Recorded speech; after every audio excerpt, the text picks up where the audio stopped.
Yes, it's true. I cheated, and I'm sorry. I'm sorry I cheated on the one best thing to come into my life. It's not good times here at Alias Marketing and Design. Cue the intro. Is how to market your business as an owner and entrepreneur unclear and difficult to understand? Welcome to the Alias Marketing and Design podcast. The podcast created to help you as a business owner and entrepreneur. Market and grow your business online. Here's your host, me, Ian Connery, owner and founder of Alias Marketing and Design. So yes, indeed, another episode of the Alias Marketing and Design podcast. Sad times here as I break up with Trello. Yes, Trello, I loved you, but I think it's time to move on. Why did I cheat on Trello? Anyone has listened to any of the previous episodes, all our clients know very, very well that I'm always going on about Trello, how much I love Trello, how much I use Trello in the business. So why did I cheat on Trello? As you well know, we started this podcast as a result of partaking in the One Funnel Away challenge. So this podcast had been something that I had in the back of my mind for a few years. I was always too busy to actually, sit down and work out how to start it, how to take action, and what I actually just needed to do to get an episode online, or even to start. Where do I start? And then, as part of the One Funnel Away challenge, you had to commit to basically starting to publish consistently online, to publish your origin story about how you got to the point you were at when you were in the course in your business or in your life. So we were given, as part of this project on this particular day, we're given a list of recommended channels to publish daily on. So you could either obviously go with your Facebook Lives, your YouTube, write blogs, or start a podcast. I picked podcasting.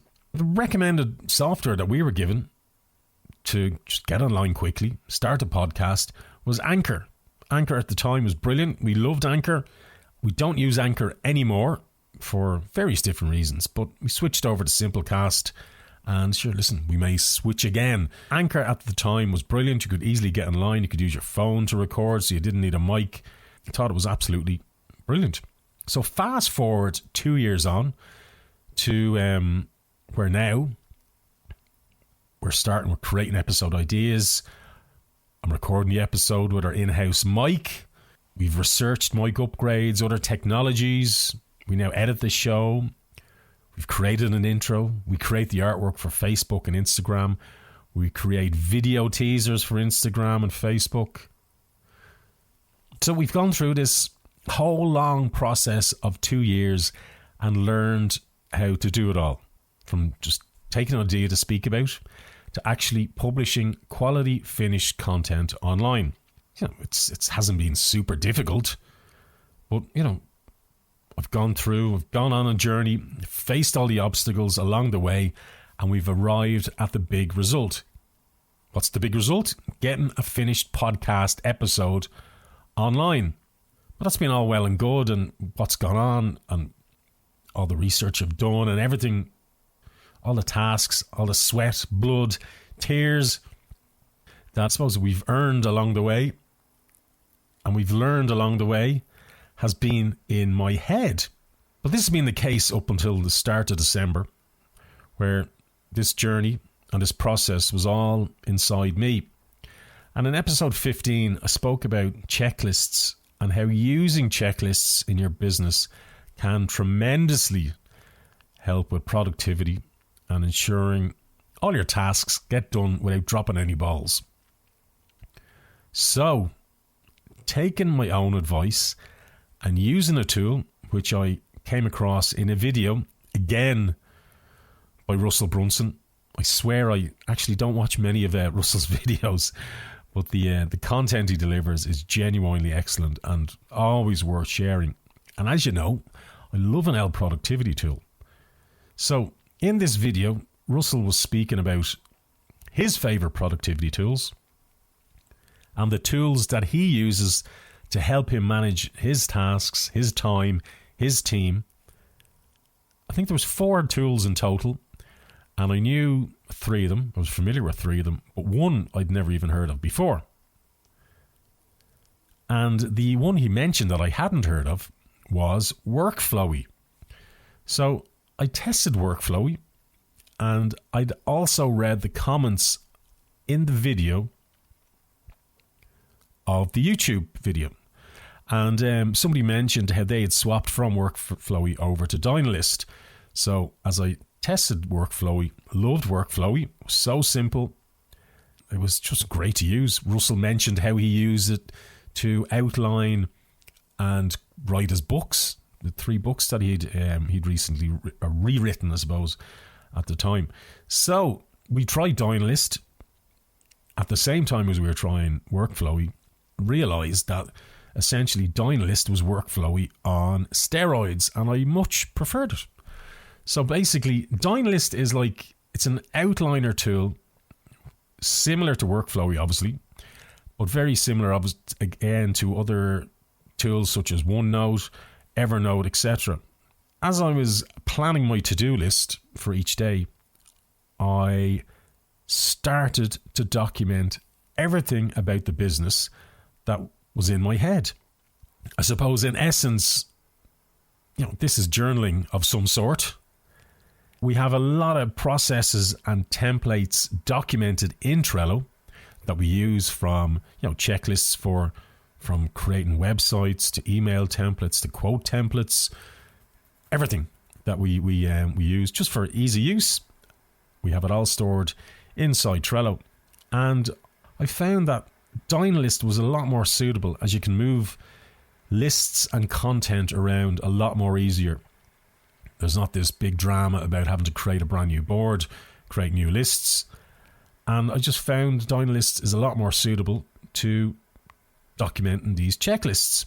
So here, for instance, is the process that we use for creating the Alias Marketing and Design podcast. So I'm inside Dynalist here.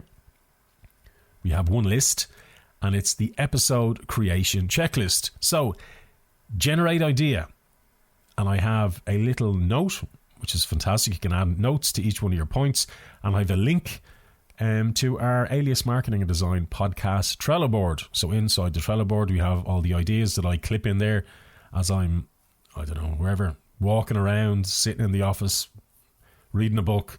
And if I get any sort of inspiration for an episode, I save the ideas in that Trello board. So generate idea, step 1, link to the podcast Trello board as a note underneath that. Research and write show script in Dynalist. So for, I think, the first 10, 12 episodes, it was just all off the cuff. We opened the mic and just kept recording. We start kind of structuring the episodes a bit. When I say writing show script, it's not all off a show, but we have some notes, and they're all stored in Dynalist, and I find it super handy, super helpful for recording the show. Next, open podcast template in Adobe Audition. Record episode, edit episode, save show file mixdown. Create artwork for episode, write episode summary, write episode notes, add episode contributors, add search keyword list. So again, underneath that point, have a little note which has all our search keywords that we add to all our episodes stored underneath it. Again, I don't have to be going through Windows Explorer looking for the notepad file that I used to have, which I suppose at the time, it's super organized. It's in a folder, have everything there. But this now is even more organized. And then next step in our checklist is publish to Simplecast. Simplecast is the podcasting platform that we use. Create a video with audio teaser for Alias social media in After Effects. Publish a link to episode on Simplecast to the Alias Marketing and Design social media via Social Pilot. So Social Pilot, I spoke in a few episodes ago, is the scheduling tool that we use for all our social media. And under that, we have a template of the posts that we use, publish onto Instagram, publish onto Facebook, etc., with all our hashtags and everything saved there that we can use. Yeah, that's it. There's our checklist. That's the process that I've documented inside Dynalist. That's the checklist and the process we follow for creating this and every one of the episodes over the last few weeks. So, what are the benefits that I have seen from documenting these processes, all the processes inside Alias Marketing and Design, moving all our templates, moving all our tutorials for clients inside Dynalist? What are the benefits that I've seen from documenting these processes as checklists inside Dynalist? Top of the list has got to be speed. Without a doubt, having all this in one place, easily organized, easily searchable, where I can simply just briefly glance at this list, glance at the checklists, and I'm straight into a project. No messing about, no refreshing on what has to be done. Literally, everything's at my fingertips and I'm ready to go. Memory, again, you're just jogging your memory. You don't have to be thinking greatly about what's next. It's all there in front of you. 3, again, brilliant. Decluttering your mind, getting everything out of your head into Dynalist, documenting everything very clearly, step-by-step fashion, declutters your mind and just, frees up your thoughts. So next, gotta be simplifying things in the business. Documenting all these processes as checklists inside Dynalist has given me a 360 overview of the business as a whole and each department, our marketing, our design and our print, and all the various different services that we offer inside them. It's just absolutely fantastic. Definitely helps with any sort of overwhelm you could experience, in the sense that this 360 overview just gives you a much more manageable view of what's going on inside the business. And as I spoke about, I think it was in episode 3 or 4, the whole how do you eat an elephant? One bite at a time. So breaking down and simplifying things, breaking down projects and goals into manageable tasks definitely is one benefit that I've seen from documenting these processes as checklists. Another one, it's helped me easily create frameworks. Again, something that Russell Brunson always speaks about. Basically, these frameworks are the plan and the details which give you or help you achieve the big result.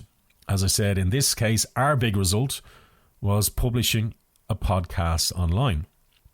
It basically forces you to break down how you do things, or how I do things, from the start to the end of the project, noting each and every required asset, task that I need to get from the start to the end of the journey and achieve that big result. Also, building these frameworks, you can easily publish them online, create courses out of them, just share them with somebody else who wants to get the same result that I've gotten inside our business.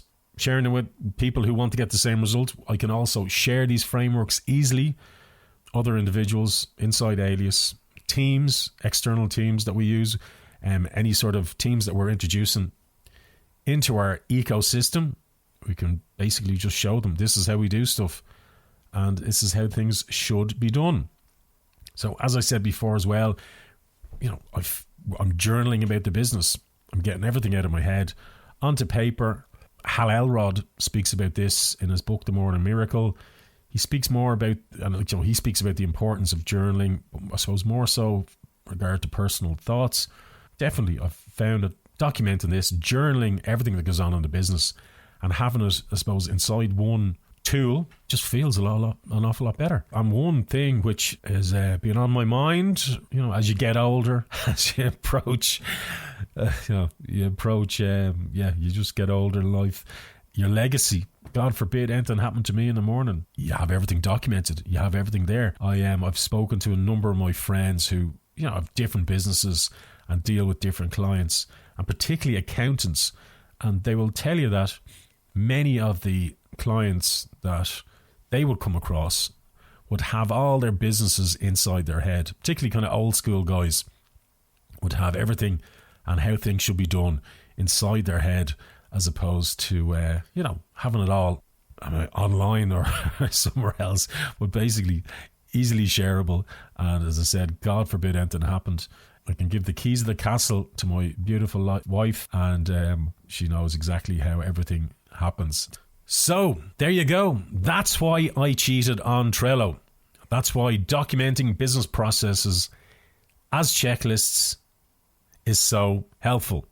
Speaking of helpful, I hope, as always, this episode has been super helpful and super valuable to you and your business life.